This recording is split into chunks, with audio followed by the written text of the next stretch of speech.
guys, what's up? Welcome back to another video on Invest World. As you see, we're at a new place. I mean, this keeps happening in every video. I promise you guys it'll be solid very, very soon. Working on a lot of things in real life. But I want to pose a question at the very start of this video for you guys to kind of ponder and think about as I discuss the things that I'm going to talk about in today's video. And that is, haven't you guys heard before, like forever, the advice you've heard everywhere is to buy and hold forever. Buy and hold forever, whether it's real estate, it's stocks, Bitcoin, whatever we're talking about.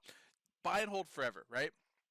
And now all of a sudden, we have tons of people uploading videos saying you need to sell, right? It's a good time to sell real estate. It's a good time to sell your stocks. We're going into a dark bear market. Everything's going to go down. Everything's going to crash. There's a lot of fear going on. But why is that? Why is that change happening? Why is everyone doing that? And that's exactly what I want to talk about in today's video. I want to talk about the mindset that has switched everyone from their original opinion telling you to hold forever to now panicking, like selling. We need to sell, we need to sell, even though everybody preaches forever that you should never panic sell, you should never sell it. It's the best hold time is forever. You've heard all these sayings, right? But now all of a sudden it's different. And we're going to go over that and we're going to begin to understand why that is occurring. So, as you guys probably know, in the stock market, we're going to start by talking about the stock market's been going down for, I want to say, around a year. I started my stock portfolio because I wasn't like the biggest fan of stocks, and I really just started to learn about them around a year ago. And I started a stock portfolio around a year ago. Since then, I am down on stocks. So, over the last year, it has went down. Now, we are beginning to be in what is called a bear market, which means that from the peak, the market is down 20%, right? So the S&P down 20%. Means we're officially like in a bear market. Things are crashing. Everybody's freaking out. You know, it's time to sell. There's this big bubble going on, right? So because that is happening, you guys have seen probably a lot of YouTubers that you guys watch, like these YouTube guru type people, TikTok people saying now's the time to sell. It's the best time to sell your home. It's the best time to sell your stocks because everything is going to begin to crash. Now in this video, I want to kind of pose the question with more of the facts and go over some actual statistics of things that matter in this situation, so you guys can kind of use that in your investment plan moving forward. Now, it's kind of crazy to me. There's this big contradiction that's been going on because most of these YouTubers or most of these TikTok people are guys that have said time in the market beats timing the market. My favorite hold time is forever. Like, these are all sayings that you've heard over and over and over and over. But now all of a sudden, it's time to sell. It's time to sell it. It's time to get rid of it. It's time to ditch it. And it just is kind of contradicting. Like, I honestly watching this because I research this stuff a lot.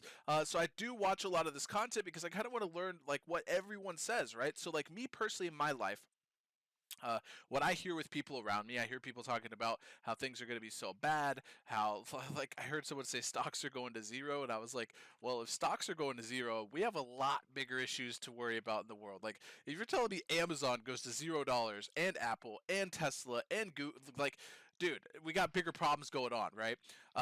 But just a lot of people around me locally are panicking about things, you know, wondering if it's a good time to sell their house, saying it's not a good time to buy a house. With stock portfolios, people are stopped investing, like it's going to go down, it's going to go down. But the crazy thing is, the story to the matter is that since World War II, we've had 14 bear markets, right? Like I said, going down 20%. Now, the average length of them bear markets is between 13 and 24 months. So we know clearly that the bear market started in January, right? So at the absolute longest, by January 2024, the market will be back on average at the latest, right? It'll be back to where it currently, or where it was before, like the previous high that we got from all the stimulus and all the things that went way up, right? Now, a lot of people, when I bring this up and I tell them that the average length is between 13 and 24 months, like, just don't worry, you know, keep investing, like keep the same habits that you planned in, because at the end of the day, this is a long-term portfolio, right? You didn't invest in stocks to make $1 million in a couple of seconds. You invested to make $1 million in, you know, 20 years, 30 years, right? The argument that I'm getting and that I'm hearing from a lot of these YouTubers and people locally is that, you know, we're in a recession. The recession is going to be really bad because inflation's at like an all-time high, and everybody's just really panicking. You know, the interest rates keep climbing. Everything is just looking really, really bad, right? And as I don't agree with them, or I do agree with them facts, The difference is between this and major crashes in the past, like the Great Recession and stuff, is there's a lot of opportunity out there. The problem that's really happening right now, in my opinion, and what I've seen, is a lot of people aren't willing to work. I mean, people got so used to getting this money from the government, these free stimulus checks and etc., that they're not really wanting to go back to work. They kind of got used to living off the government, and it's caused an a staffing shortage across of everywhere. Like, where do you guys go where you see now hiring? I see it everywhere. Like any restaurant I go to, anything that I go to, everybody in the world is hiring. Like it seems like jobs are open everywhere, right? I go to a local place here called Quick Trip. If you know what Quick Trip is, comment it down below. I'm actually curious how many of you guys know what it is. But like, it's like a local little convenient. It's the best one in the world. I've been all around, at least America. Quick Trip beats Wawa. Quick Trip beats all of them, right? Like Quick Trip's goaded up. But they had a thing on their little window. I just went there to get that drink, and it was like now hiring. Starting pay up to $20 per hour. So not only is everybody hiring, but also there's a higher income to combat inflation, right? Now, I said my whole life, right, before I was even really into economy stuff, finance stuff, that a lot of people were kind of pushing for this minimum wage change to like 15 bucks.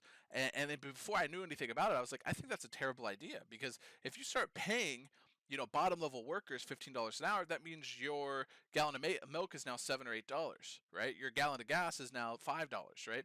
Um, so, there is high inflation, but there's also higher income. Everybody's hiring, and it's just the world's going up. I can't tell you how many people I know have landed better careers, better jobs, better opportunities. They're everywhere, right? So for them reasons, I don't agree with the fact that inflation's really high and that, everyone's going to be broke and the world's going to, be this crazy thing that everyone thinks it's going to be. We've been in a bear market in stocks and crypto for over a year as it is, right? So the bounce back, I mean, unless we're going to have the very worst of all time, but like I said, the things that I just said about the higher income and the hiring and stuff, like that basically proves that that isn't going to happen, right? Because it's not like nobody can get hired. It's not like everything's crashing because nobody has money because no one can get a job. There's tons of jobs out there. The only problem is there's a lot of people that aren't going to get them because they're sitting here like dealing with the government thing, like I mentioned. And I think that eventually that'll flip, right? These people will see, oh, well, this is a time to get a job, it is right now. If you're in the market for a new career or for, a new job or whatever, right now is the time absolutely to switch jobs, to change careers, to change lives, 100%, right? The opportunity is just, it's there. It's amazing, right?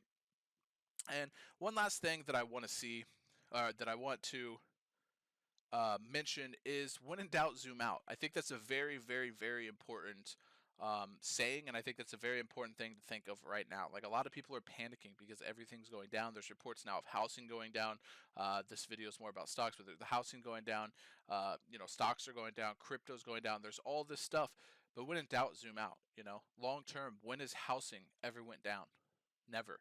The best time to buy a house was always last year, right? When in doubt, or when in doubt, zoom out. When have stocks ever done that? Like if you're working on like your retirement account, do you really think your stock portfolio by the time you're 60 is going to be down?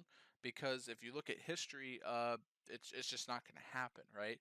And like I said before, if that's the case, then you have much bigger things to worry about in the world than your stock portfolio, right? Like there's a lot of serious things going on, like people are dying or something, like it's bad.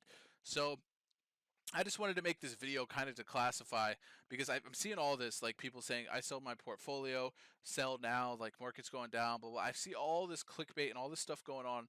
But I really want to make people understand that this is all long-term investments, right? There's very few investments you're going to make where it's a, play that you're planning on like flipping quick and you're going to get out and like you shouldn't be doing the things in the long term. Like everything should be at least for a couple of years and, just keep the same plan because when I made my stock portfolio, I've been into it now like a little over a year. It wasn't a year plan for me. So I am down right now, but I'm not even worried. I'm not worried about what happens tomorrow or the next day. I'm worried about what happens in the next 20 years. The likeliness of me being down in 20 years is 0%. So because of that, I'm A-okay. And I just want to make sure you guys kind of instill these very important investment plans, investment ideas into your portfolios, into your investment ideas, because it's very important, man. You can't just follow the market every day, panic when everyone panics. There's no reason to panic, man. There's a ton of reasons I could go into of why things went way up and now they're coming down. Um, but just ride it out, man. If anything, invest more now. You know, if you see red, you invest, right? It's never time to sell. It's never time to dip out. So, I mean, if you look at it from the perspective that I am, the fact that things have been going down for about a year, I would say in another 6 to 8 months, we're probably going to be looking a lot up. And then, in another 12 months ish, we should be around back to where the peak was. So I'm looking for, that gives me the idea that I could be looking at some 20% gains over the next year in my stock portfolio. And that sounds amazing to me, so I'll be buying, and I hope you are too. Thank you guys for watching the video, man. More videos coming the way. Make sure you guys like, subscribe, and if you made it to this point, comment potato. If you comment potato on this video, I know you're a real one. Thank you all for being here. I appreciate you very much. You boys out.